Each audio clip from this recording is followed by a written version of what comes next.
Louisa.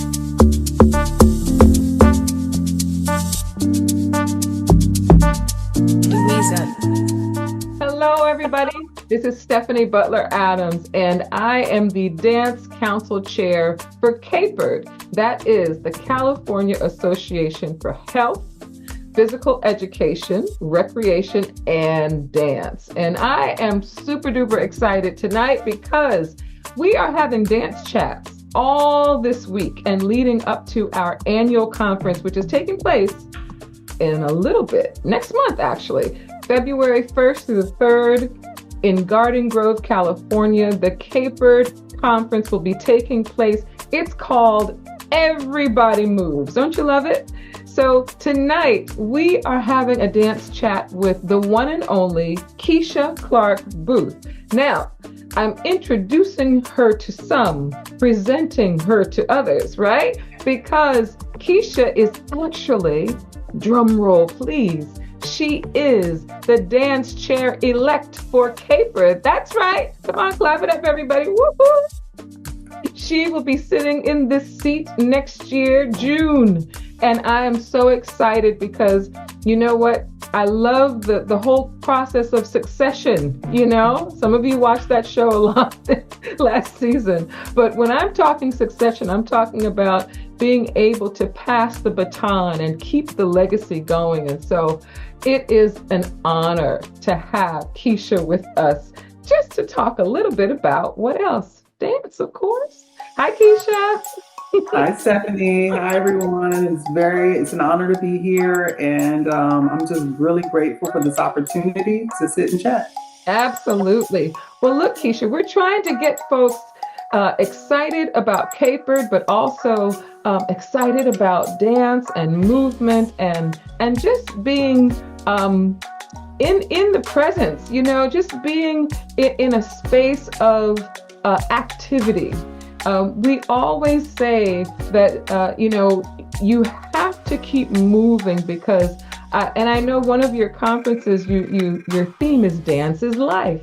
You know, if you're not moving, you know, for a dancer, you're pretty much dead, you know. So tell us about your dance journey and why that term dance is life is so important to you. Well, thank you, first of all. One of our themes for our concerts at the school that I direct at is Dance is Life. And it's just meant to emphasize how much dance is a part of our day-to-day life. If you're, like you said, if you're not moving, you're not living. So we emphasize, you know, making sure that we're moving daily. We like to, in our themes for our pieces, incorporate things that would typically happen during your day-to-day life. It could be love, it could be loss, it could be, you know, grief, it could be anything, it could be comedy, it's all of those things. So it's really important to consider what you go through on a day-to-day into your pieces, into your life, into your craft, because it's a universal language for everyone, and everyone has those experiences. So for me and my program, that's what we hold sacred. I love it. I love it. Now, you mentioned the school where you teach. Tell us about your program at Cabrillo High School in Long Beach. Long Beach. Right, Long Beach. Yeah, so I'm at a comprehensive high school, grades 9 through 12. It's a public school through Long Beach Unified School District. This is my 19th year. Wow. To the director of dance is crazy to even say. And we typically get dancers who are untrained, dancers who have the passion and the interest for dance, and they come to our program and they train from having zero experience all the way to being accepted to four-year universities, junior colleges. We have dancers that are dancing professionally right now for professional companies across the world. Commercially, we have dancers that are performing in private companies. So our dancers kind of cross over and do pretty much whatever they're interested in doing. So our goal at Cabrillo High School is to prepare the dancer for whatever they choose so that they have options. I think that's wonderful. Now, as far as your dance background and how did you, I know you've probably been dancing since you were a little girl, but tell us how did that evolve into your professional dancer, your choreographer, your teaching, your director full time, and you're part of a professional dance company. How did your dance journey begin? Keisha, tell us a little bit about that. Wow. I've lived a life. I can tell you that. I'm 46 years old and I've been dancing since the age of 3 in some form or another, either through studio or at home, teaching myself all the way up to university training to professional dance company training. So I've really started from, nothing and then built my dance journey on my own through my own choices. Mhm. Um, if I can say that. My mom saw something in me that, I'm sure every parent sees in their child. They see potential. And I was just blessed enough to have a mom to really push me to that potential, whether I saw it or not. So I really had that supportive mom that would take me to class every Saturday, every Thursday. She was there from the beginning, seeing things that I didn't necessarily see could happen. Mhm. Even when it came down to a career, I think as a child, I never thought that dance could be a career. I never thought that I could teach and make a living off of dance. But my mom was the one that told me if that's what you want to do, then pursue it. You need to pursue something that you're interested in. And hallelujah, that was the key for me because and this is something that I always tell my students, you never want to wake up and have to go somewhere that you don't want to go. So you Yeah. always want to set yourself up for success and pursue what you are genuinely interested in. Because if you love it, then you'll never work a day in your life, as they say. But started from 2 years old, went through the studios. I continued on to college where I danced majorette style at Hampton University. After college, pursuing my master's degree, I fell into the dance programs here in California, Cypress College, Fullerton College, Cal State Long Beach. And then from there, I went on to a professional career with Jazz Antiqua, dancing music ensemble based in Santa Monica and Los Angeles. And yeah, I've been with them for 19 seasons. So dance has been a part of my life from the very beginning, and it's going to be there until it's over.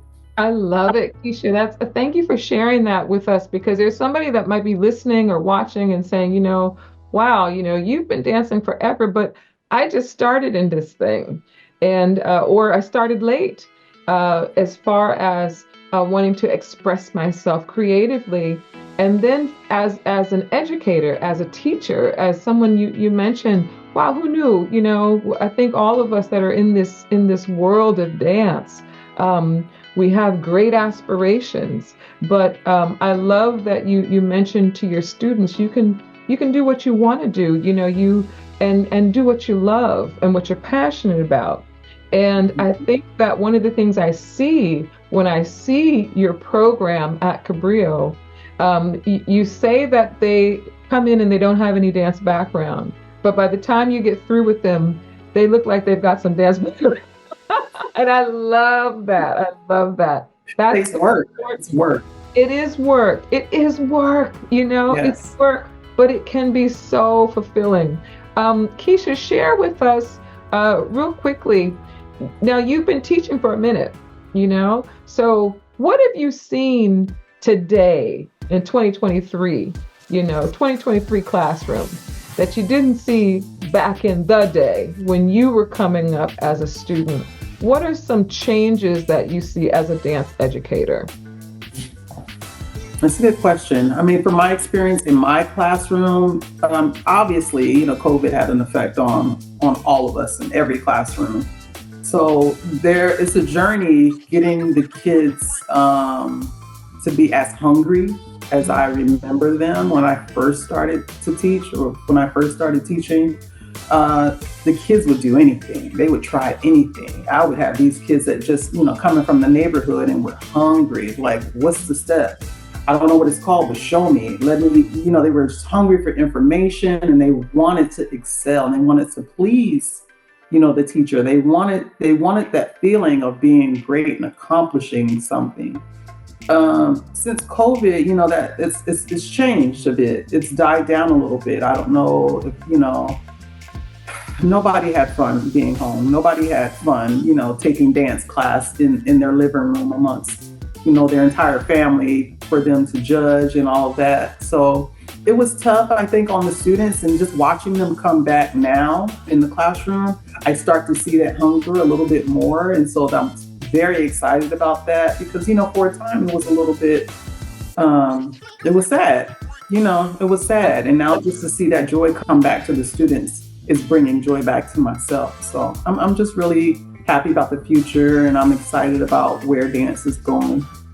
Well, let's talk about where dance is going because you, my friend, are going to the CAHPERD conference in February as a presenter. And we can't wait to get into your class. Tell us a little bit about what you're going to teach at the CAHPERD annual conference and what should your students, your participants expect?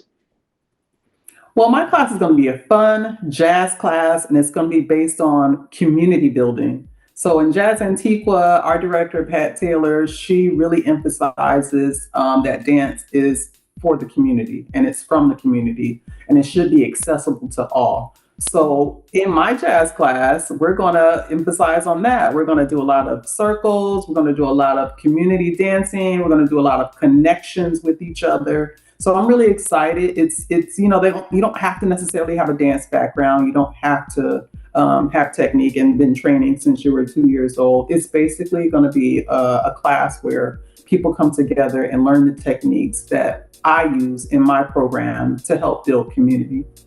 Awesome. That sounds amazing. Now, if you're watching and you have not yet registered for this conference, I want you to go to www.CAHPERD, that's CAHPERD.org, and you can register for this wonderful event. It's going to be in Garden Grove, California at the Hyatt Regency.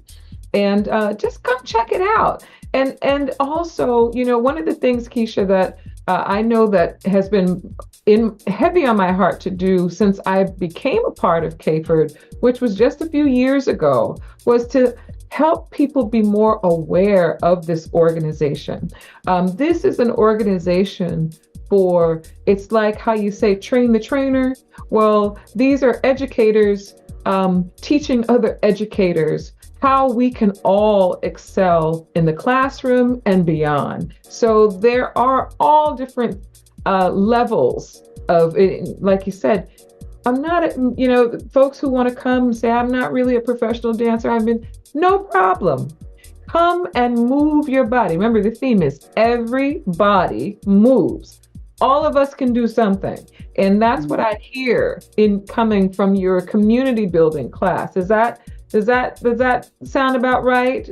That's exactly right. That's exactly right. And just from being at a conference prior to this one, I just got a sense that, dance can be scary. It could be scary for the student. It could be scary for the instructor, especially if your background is only in physical education. The thing that I love about dance being incorporated in the conference is that it teaches the teacher who may be also intimidated by dance. Come take the class, gain skills necessary for you to incorporate dance into your programs at your school so that we can give dance the credit that it deserves. That it's due, honey. That is due. The credit that it is due. So in our closing time, I love talking to you, Keisha, because it's so easy and I can feel the excellence coming from you. I really can. In our closing moments, I like to give what I call quick tips. You meet people all the time, and people ask us questions about dance, and well, how can I improve my choreography? How can I do this? How can I do that? I want you to give us your top 3 quick tips for the dance educator who they come into a space. Here they come into a space and There's all different levels, technical levels. There's all different shapes, sizes, and colors. It's just a group. How do we address? It's your life, right? Yes. They're just there. There. Top 3 tips on how the dance instructor should move through that class. Number one, I think be personable. It should not be the teacher and the student. You have to immerse yourself in the group, and you're a student as well. So everyone's a teacher, everyone is a student. There should be no barrier, there should be no line. So you have to immerse yourself in your group. I would say don't judge a book by its cover, because sometimes when we take a look at a person, we automatically get, a feel or something. Oh, they don't want to be here, or oh, they really know what they're doing because they have all of this training. Never judge a book by its cover. You can have someone without any training that can blow you out of the water, or you can have someone who looks like they don't want to be there, but they're shy, they're intimidated, they don't know how to express themselves. So to me, that should have been number one. And then last, have fun. Yeah. Have fun. I tend to be, very type A, it has to be this way. I come in with a plan written down, and I can tell you 6 times out of 10, that plan has gone out the window, and no one will ever know, because you have to be flexible. I love it. Keisha, those are excellent tips that we can take not just into the dance studio or into the dance classroom, but just for life. Immerse yourself, be approachable, be personable. Don't judge a book by its cover. I love that. And I think that for any of you who are dance educators, or maybe PE or health or education, whichever it is, we're going to see you in the class. Come to all the dance classes at CAHPERD's Everybody Move. You are going to get a treat this year. So once again, go to www.cahperd.org. Register. There's a schedule there. It tells you all the classes, all the different things that you will see and experience. And for my dance chair elect, thank you, Madam Keisha. Thank you so much. Thank you. We love you. We can't wait to get into your class. And we will see all of you, hopefully, in Garden Grove. Thank you so much for tuning in to this very, very, very, very, very special dance chat. We'll see you soon. Bye.